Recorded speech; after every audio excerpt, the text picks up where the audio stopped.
যা শ্রীকৃষ্ণের মুখ থেকে উচ্চারিত হয়েছে। প্রতিটি অধ্যায়ের মূল বার্তাটি একটি ছোট গল্পের মতো করে তুলে ধরা হয়েছে। অর্জুনের বিষাদযোগ। প্রথম অধ্যায়। কুরুক্ষেত্রের যুদ্ধের প্রাক্কালে যখন উভয় পক্ষের সেনারা একে অপরের মুখোমুখি দাঁড়িয়ে, অর্জুন তখন নিজের স্বজনদের দেখে শোকাহত ও বিভ্রান্ত হয়ে পড়েন। তিনি শ্রীকৃষ্ণকে বলেন যে তিনি কিভাবে তার গুরু, পিতামহ এবং ভাইদের বিরুদ্ধে যুদ্ধ করবেন। এমন যুদ্ধ করে রাজ্যলাভের চেয়ে মৃত্যুও ভালো।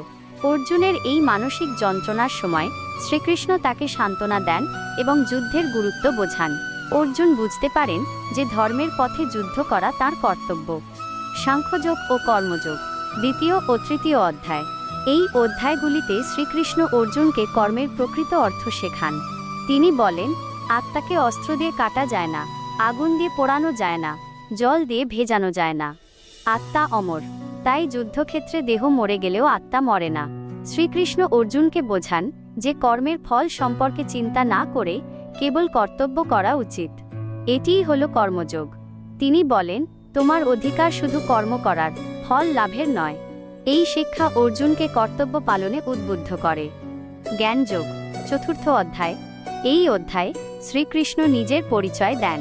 তিনি বলেন যে তিনি যুগে যুগে পৃথিবীতে আসেন ধর্মকে রক্ষা করতে এবং অধর্মকে বিনাশ করতে।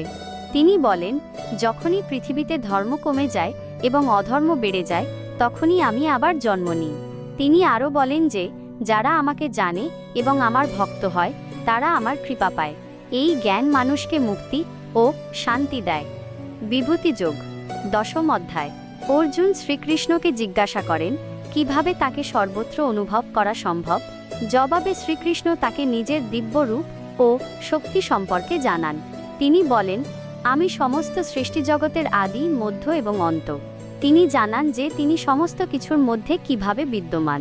যেমন তিনি সূর্যের মধ্যে আলো, জলের মধ্যে স্বাদ, বেদের মধ্যে ও এবং সমস্ত কিছুতেই তিনি আছেন। এই অধ্যায়টি শ্রীকৃষ্ণের সর্বব্যাপী উপস্থিতি এবং মহিমা তুলে ধরে। বিশ্বরূপ দর্শন। একাদশ অধ্যায়। অর্জুন যখন শ্রীকৃষ্ণের দিব্যরূপ দেখার ইচ্ছা প্রকাশ করেন, তখন শ্রীকৃষ্ণ তাকে নিজের বিশ্বরূপ দেখান।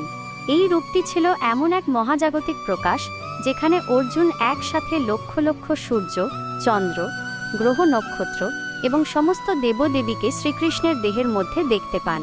এই রূপ এতটাই ভয়ঙ্কর এবং বিশাল ছিল যে অর্জুন ভয় পেয়ে যান এবং শ্রীকৃষ্ণকে তার সাধারণ রূপে ফিরে আসার অনুরোধ করেন। এই দর্শন অর্জুনকে সম্পূর্ণভাবে বিশ্বাস করতে সাহায্য করে যে শ্রীকৃষ্ণ সাধারণ মানুষ নন, বরং স্বয়ং পরম ঈশ্বর। ভক্তযোগ। দ্বাদশ অধ্যায়। ভগবদ্গীতার এই অধ্যায়টি ভক্তির গুরুত্ব নিয়ে আলোচনা করে।